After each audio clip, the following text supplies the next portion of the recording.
மக்களை இன்றைக்கான 2வது புறமும் வந்துருச்சு. இதை பார்க்கும்போது எனக்கு என்ன தெரியுது அப்படின்னா, சௌந்தர்யாவுக்கு வந்து யார் மேலேயும் வன்மம் கிடையாது.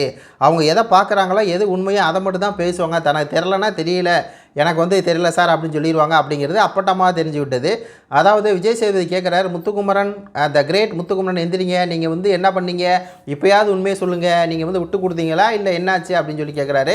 அதுக்கு வந்து என்ன சொல்கிறாரு அப்படின்னா, முத்துக்குமரன் வந்து என்ன நான் சமாளிக்கிறதுக்காக அப்படி வந்து ஒரு ஸ்டேட்மெண்ட் நான் சொல்லிட்டேன் சார், வந்து சொல்லக்கூடாது அப்படிங்கிற மாதிரி வந்து சொல்கிறாரு. அப்போ இவர் சமாளிக்கிறதுக்கு தான் அவர் வந்து சொல்லியிருக்காரு. ஆக்சுவலாக சௌந்தர்யா சொல்லியிருப்பாங்க இல்லையா, இவனுக்கு அவன் வந்து தோற்று போயிட்டான், அந்த தோல்வியை வந்து சமாளிக்கிறதுக்காக வந்து இவன் சொல்லியிருப்பான்னு.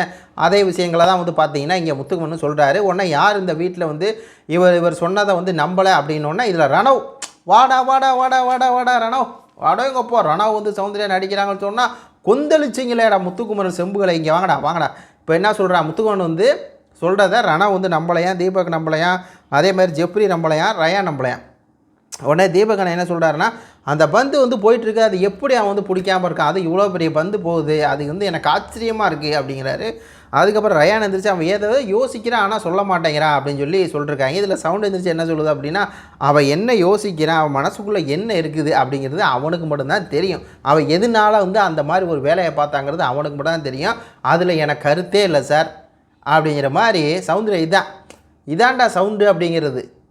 சில பேரெல்லாம் வந்து சொல்லிட்டுருக்காங்க, சௌந்தர்யா வந்து என்னென்னமோ திட்டுறீங்களேடா, இப்போ பார்த்தீங்களா அந்த மனசு தான் சார் கடவுள் அப்படிங்கிற மாதிரி. ஒருத்தன் வந்து இந்த மாதிரி உண்மையாலுமே ஃபீல் பண்ணி அவன் பாதிக்கப்படுறான் ஒரு சுச்சுவேஷனில் அப்படிங்கும்போது, ஒன்று அவனை காப்பாற்றணும், இல்லைன்னா அவனை வந்து தள்ளி விடக்கூடாது மேலும் மேலும். அந்த மாதிரி தான் வந்து சௌந்தர்யா வந்து செஞ்சாங்க. உடனே விஜய் சேதுபதி கேட்குறாரு, நீங்கள் ஒரு ஆள் தப்பு செஞ்சதுக்காக பாதிக்கப்பட்டது யார், இப்போ தப்பு பண்ணது நீ, பாதிக்கப்பட்டது நீங்கள் வீட்டில் இருக்க எல்லாரும் அப்படின்னு சொல்லி பார்த்தீங்கன்னா அந்த ப்ரொமோ சோகமாக முடிக்கிறாங்க. இந்த ப்ரொமோ பொறுத்தவரை முத்துக்குமரனுக்கு என்னென்னா பாசிட்டிவாக தான் போய் முடிய போகுது. மக்களே பார்க்கலாம் என்ன நடக்குதுன்னு சொல்லி உங்கள் கருத்துக்களை சொல்லுங்கள். நன்றி.